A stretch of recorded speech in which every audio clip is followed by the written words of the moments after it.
Assalamu alaikum wa rahmatullahi barakatuh. We are proceeding in reading Surat Muhammad, starting from ayah number 12 to ayah number 19, and today we are going to read ayah number 13. So let us start. Bismillahir Rahmanir Rahim wa bis-salah ala Rasulillah sallallahu alayhi wasallam. We are going to do the same procedure we did in ayah number 12. We are going to pick out the rules that we already studied, the elongation, elevation, sukoon, shadda, noon sukoon, and mim sukoon. And today, in this recording, we are going to take both together, the elongation and the elevation. So let us have a look here. But before we have a look at our elongated letters here, I'm just reminding you, the alif is at all times harf mad, okay? Or at all times we elongate it 2 counts.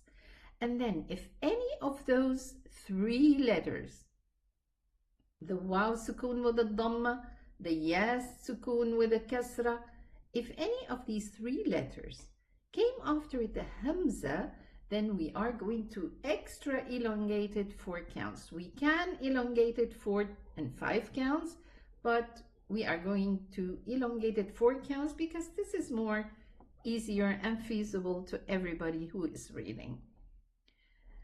Let us start here and pick out the elongated letters. In ayah number 12, we found a lot of elongated letters that are just 2 counts, mad tabi'i. But in this ayah, we only have 3 here. We have the alif saghira, the small alif, and we also have the normal alif, and here also the normal alif. So we are going to read them with elongation 2 counts. Ahlaknahum fala nasira. Okay, so don't miss this alif to elongated 2 counts, because sometimes it's read like this. Ahlaknahum fala nasira. It's fala nasira. And try to balance your mad, your elongation. 2 counts, 2 counts, 2 counts. Okay? But we can also see here a ya sukoon with a kasra letter before it, which is an elongated mad, and then we can see a hamza after it. This is not an alif, it's a hamza. So the hamza is written on an alif, and we mentioned that the hamza can be written on an alif, on a waw, on a ya, but these are considered just chairs that the hamza is sitting on it. It's just a way of calligraphy. So when we see a hamza, we pronounce a hamza. So here we have a ya mad, elongated ya, with a hamza in the next word as a beginning of a word. So we are going to elongate our pronunciation 4 counts. So we are going to say Allati akhrajatk. 4 counts, the mad. Okay? Allati akhrajatk. And here, ahlaknahum, nahum. Open the throat so that the alif is not bent. The sound of it is not bent like this.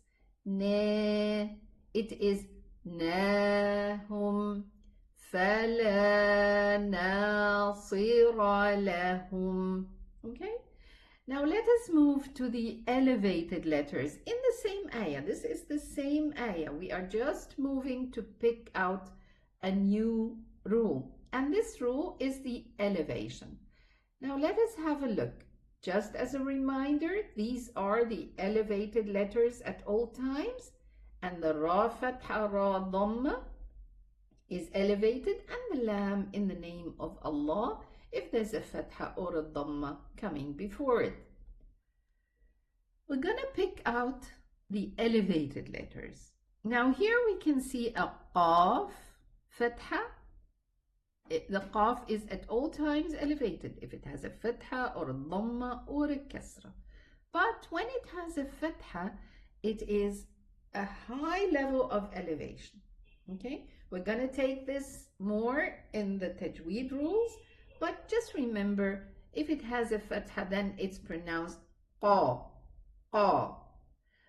What about the ra coming after it? It's a sukoon ra. So how am I going to pronounce it? Elevated or not? We have a look at the letter that comes before it. If it has a fatha or a dhamma, then the ra is pronounced elevated. If it has a kasra, in general, the ra is not elevated. So let's have a look here. It's qar, qaryatin.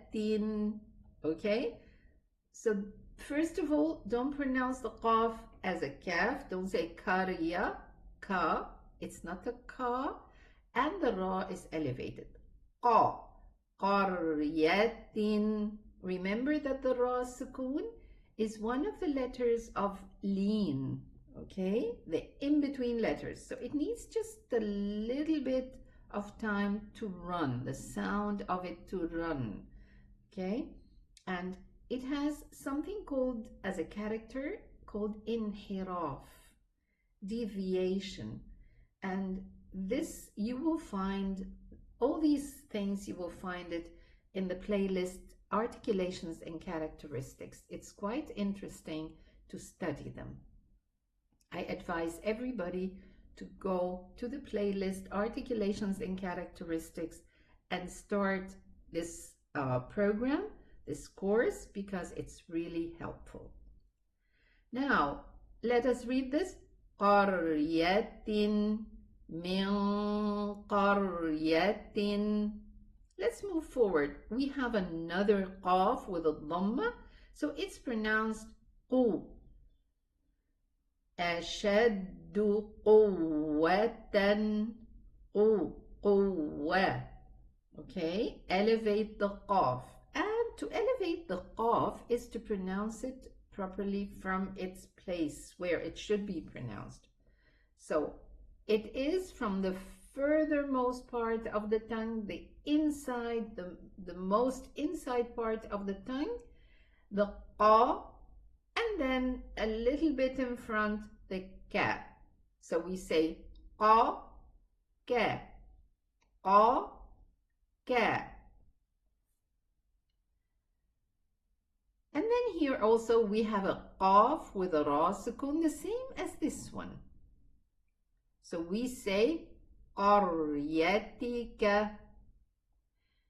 If we move further, we're going to see the kha. Is the kha one of the letters of elevation? Yes. The kha and the ghain. They are both pronounced from the throat, and it's pronounced kha and gha. So this one is ra, ra. It's a sukoon kha, so the sound of the kha runs with whispering sound. There is a whispering sound. There's air flowing. And then the ra fatha, ra. And at the end, we have a sad, and the sad is one of the letters that is always elevated. So we say sa, sa, si, su.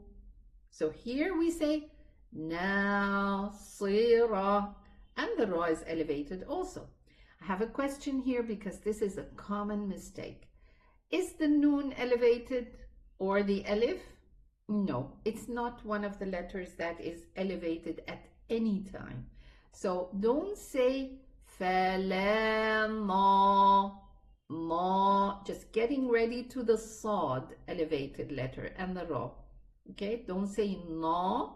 It is at all times pronounced na, nasira. Okay, very good. So we come to an end with this recording, and inshallah in the next recording we are going to proceed with the remaining rules regarding ayah number 13. I hope you find this of benefit to you. If you do so, kindly share it with others so that you share the ajr and the benefit. Thank you so much. I'll see you in the next recording. Assalamu alaikum wa rahmatullahi wa barakatuh.